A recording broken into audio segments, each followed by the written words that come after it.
Hi everybody, Brian Ballrick with Roland DGA in Irvine, California, here with another short video. Today's topic is designing for UV printing, and especially with special effects. So special effects are something unique to the UV line. We have a UV gloss ink and we have a UV white ink, and we also have a UV primer. So I wanted to briefly touch on those three specialty inks and what we need to do to prepare for using those inks, okay? So looking at the screen, I've got Adobe Illustrator open and running. I've got a design on the screen, and as you can see, CMYK color, all looks good. The designer did include a layer, so you can see over here I've got the layers open, and I'm going to turn on the gloss layer. And in this case, it's the entirety of the outer boundary of every object. That's the top logo, the center text, and the lower bar, all with a fill. And as you can see, it's been designed with a blue. The color isn't important, but I will show you what is important. So looking over here to your right, we're going to go to the swatch library. And you can see here that the blue, if I hover over it, is this specialty color that Roland reserves for its specialty inks. So in this case it's RDG and underscore gloss, all of it capitalized. It has to be named, so I'm going to double click on that real quick so we can just highlight it. So you can see it's RDG underscore gloss. It has been selected as a spot color. So, and again, this color, it could literally be anything you choose. That's not important. The name is everything. So say OK. So in this design, if I were to save it as it is right now, what we would have is the original design. Let's go back to layers and turn on the original, which is the CMYK. And we have a secondary layer. If I turn both of these on and now go File, Save, that's the design in its entirety. I've got color and I've got gloss set up, ready to be released in those areas that I've chosen. A couple quick tidbits. I can also just select any part of this. Let's say this top section here. I can go up to Fill. And you'll notice here's our fill color here again. It's been designed as RDG underscore gloss, but notice the opacity is set for 100. Real simple. I can take that and I can cut it back to 50, 20. So let's do it for the fill. I had it set for the outline, so for the fill I'll take it back and we'll just do 50. So you can see it's cut the total amount. So that's going to translate when we go to print. If we want to cut back on the amount of ink we're going to throw onto the object, you can do that here very effectively. Take it way down, very light misting of the gloss ink, or the full amount, 100%. So just good to know. But we're not done. So there's several other specialty colors. So there's our gloss. Let's say that in this case, I know for a fact this is printing onto a wood. And in this case, the wood object is very oily. The wood is just one of those types of wood that it has a bunch of oil on it. So the only way that we found that we can cut into that is to use the other specialty ink we have. It's called primer. Just as it sounds, it primes the surface. If we jet that down, it gives us more bite. It gives us something to latch onto where the ink will bond tighter. If we didn't have the primer and we tried to get our CMYK inks directly onto this oily wood, sadly, there's not enough surface adhesion, and it will release the ink and you get bad adhesion and the ink won't stick. So to increase it, one of the options is to use our machines and include the primer. That's specifically on the LEC2300 has that option. Or I'm sorry, LEF, the LEF2300. So real quick, let's take a look. We've already got, we're fortunate, we have this design set up. We've got this this layer set up and it's got the items that we want. So I'm just going to highlight here into the layers. I've turned off the CMYK layer. I only have the gloss layer, so I'm going to simply Control A for Control All, and then Control C, which is to copy those objects. I'm going to create a new layer, and this is the recommended process for utilizing our specialty inks, is trying to get them separated into their unique layers. That way you can easily sift through them, turn them on and off, and the RIP will actually take those as they are in layers, and as long as they're turned on, they'll come through. So let's take a look here. We'll call this primer layer. And then for color, it's not important. This will be fine. So there, we have a new layer sitting right on top. It's called primer. So I'm going to turn the gloss layer off. We've already copied the data from the gloss layer. I'm going to turn the lower layer back on, and I'm going to paste. And now we've got this, it's just a repeat. I've copied and pasted the gloss into the primer layer. But what we need to do now is go up to our colors and swatches. And I've predefined this particular yellow with, as you'd expect, another specialty named color. So I'll double click. So you see here it's RDG_primer, all capitals, all one word with a underscore in between. Spot color is the designation, so we'll say OK. And you see it's taken on that color for the fill. And now we're just going to pull it away, and I'm going to pull it back, and hopefully it'll snap right back where it needs to be. Just about like that. If it's a little off, I'm going to drag it down just using my down arrow key, and I might zoom in to get a real tight fix on this. Make sure it's covering up everything. So you see I'm making it go left and right until we're happy with how it looks. There. So I'll zoom back out here. Click off. Go back to layers, and I'll turn off the primer. So there you go. You get the idea. I've taken any object that you see on the screen. You can copy and paste. I particularly like to put a new layer on. We've added a gloss layer, and then we've added a primer layer. And we can keep going, but in this case we've done enough. Let's go ahead and take this as it is. We're just going to minimize this, and we're going to go into Versaworks where I've got the job already loaded. Prior to, I actually added another layer to it, so it's got all the specialty colors. So let's take a look. So we've got the wood coaster loaded. You can see a small representation here, and if you carry down, this is where the key component is. Special items indicates WH, that's our white ink. If I hover, you can see the white ink come up. GL, hover over that, we have gloss ink. And guess what? Third one, we have primer. So this one job has all three of our specialty colors. So let's go ahead and make this work for our job. I'm going to double click on the job here, bring it open. Right away, as I mentioned, primers are unique in the sense they only do one thing. They're preparing the surface. So we need to do that first. So I'm going to change my media type and go under generic, and I'm going to move that to primer. And notice the screen's updated. And in this case, the visual verification that our Versaworks uses is this kind of a light tone of a green. It might be hard for you to see, but there it is. Basically everywhere on my design that I had thrown that spot color now shows up as a primer. But remember, you have to change off of generic for UV printing. So we just take this off of generic and go back to primer. We're good to go. So there's your primer. Primers are cool. There's not a real key need to drive these really high quality, so we can let it go with standard bidirectional, and we're good. So there's our first hit. So I'm going to use another often used trick that I have. So you click on the job as it sits in the queue. Down below you're going to see and hover right about the midpoint at the lower area, you see save, and I'm going to choose my desktop, and I'm just going to give it a shorter name. Let's call it wood underscore like that, and say save. Alright, so there's my file. If I drag it back into the queue, I've shown this in other videos, it's really this, it's the same data from the first job. It's just been stored.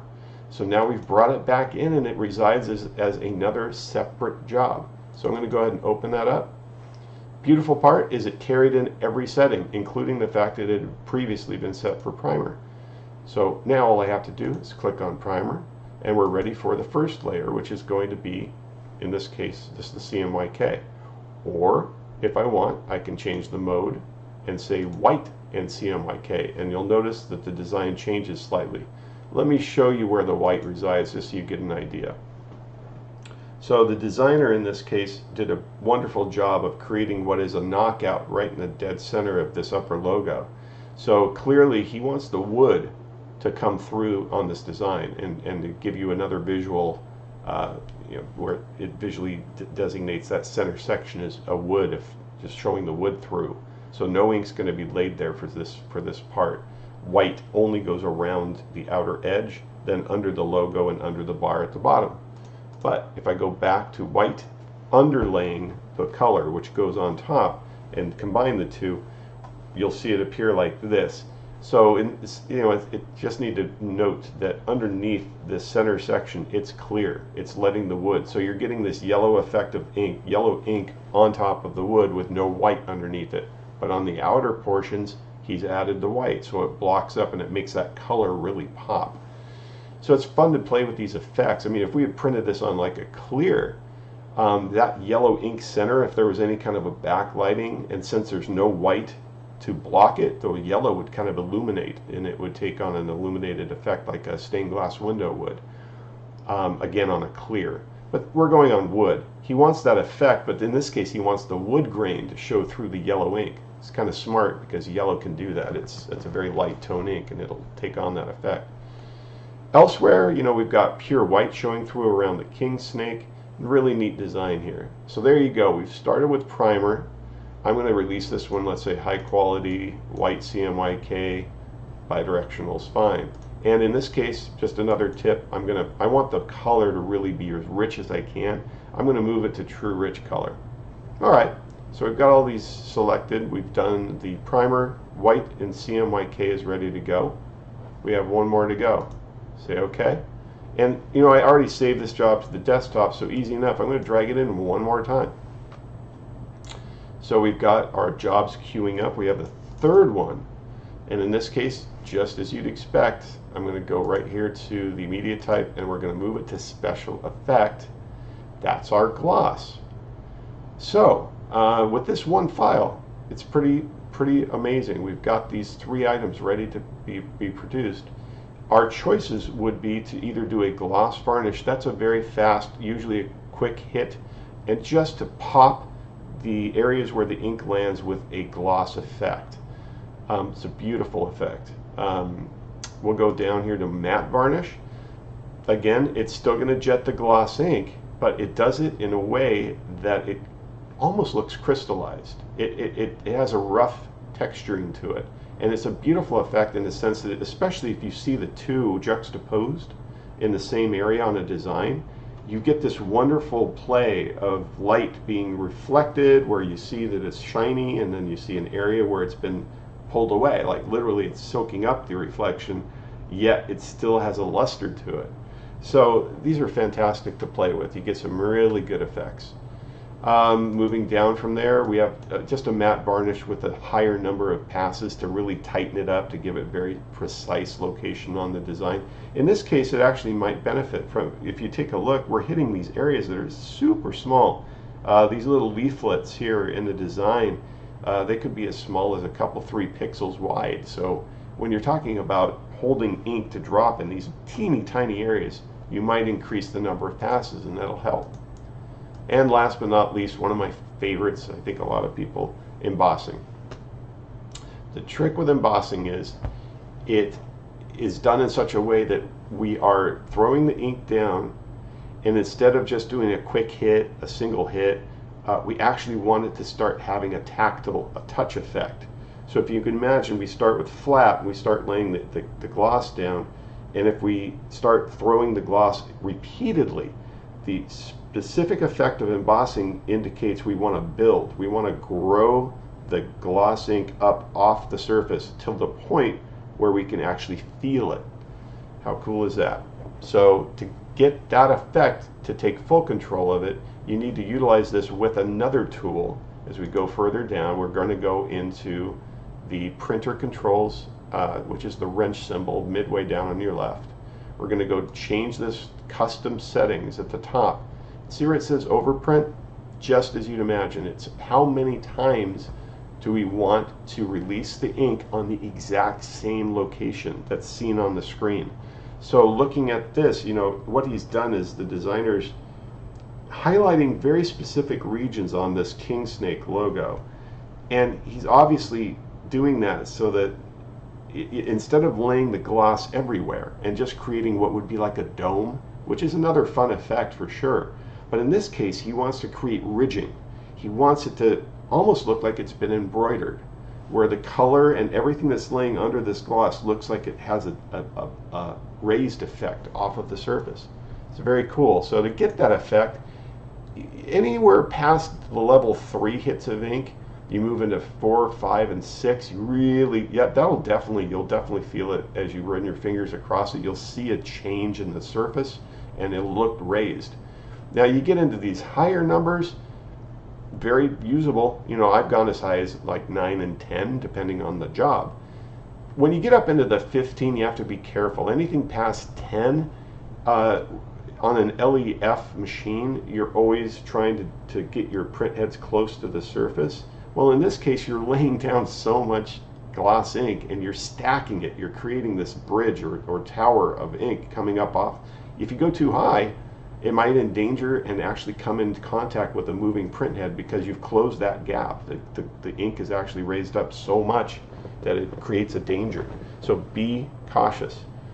So like I said, you're fine anywhere in the 5, 6, 7 range, but getting closer up to 10 and beyond that, you're going to have to be very careful. And you, very simply, the way around it is when you set up the job and you choose where your print head goes, just give it more room. You'll have to go a little slower, but it'll work. We actually have a unique application for ADA, Americans with Disabilities Act. ADA signage requires these raised dots that are tactile enough that a blind person can actually run their fingers over that and read using those dots of, in this case, a buildup of gloss ink. And we're one of the few manufacturers that have that ability to do that with our LEF series, and they are certified as a usable ADA. This is how you achieve that. So we have that ability as well. But in this case, it's just for for the design aspect of this. I'm going to hit it with 5. I'm going to go back to the quality control. The trick with embossing, you really do need to release it at high quality. You don't have to understand. You could go standard and save. I mean, we're saving a substantial amount of time doing it standard mode. The trade-off, I asked for 5 hits. If you release the 5 hits at high quality, unidirectional, you will get some really amazing results. Anything less than this, if I start, let's say, going high quality bi-dye, it won't be quite as high. And the reason is, anytime we're trying to increase the speed where it's done quicker, it's having to do things quicker, and frankly, to get a beautiful raise up of ink properly, it needs to be done methodically, controlled, and a little slower. So if you have the time, go to high quality, go to unidirectional. It'll build up better and it'll be more concise. It'll lay exactly where it's supposed to lay and look perfect. So let's say OK, and that is it. We have a design that has a primer layer, as you can see on the screen. We have the design set up for the color layer with white, doing both on that particular job, and the last one is the gloss layer. Very simply, if you wanted to output these sequentially without having to be in attendance, I could very simply select the first job, hold the shift key on your keyboard, click on the last job, and go right down to the bottom where the print icon is, hit print. The machine, if it's set up to do a continuous run, which is user settable, or it's a user setting that you control, as long as it's set for that, no one has to attend this. It will literally jump through all 3 of these one after the other, and you'll walk back to the machine when it's done, and you'll have your complete item. I hope this has been helpful, and I look forward to seeing you in another video. Thank you.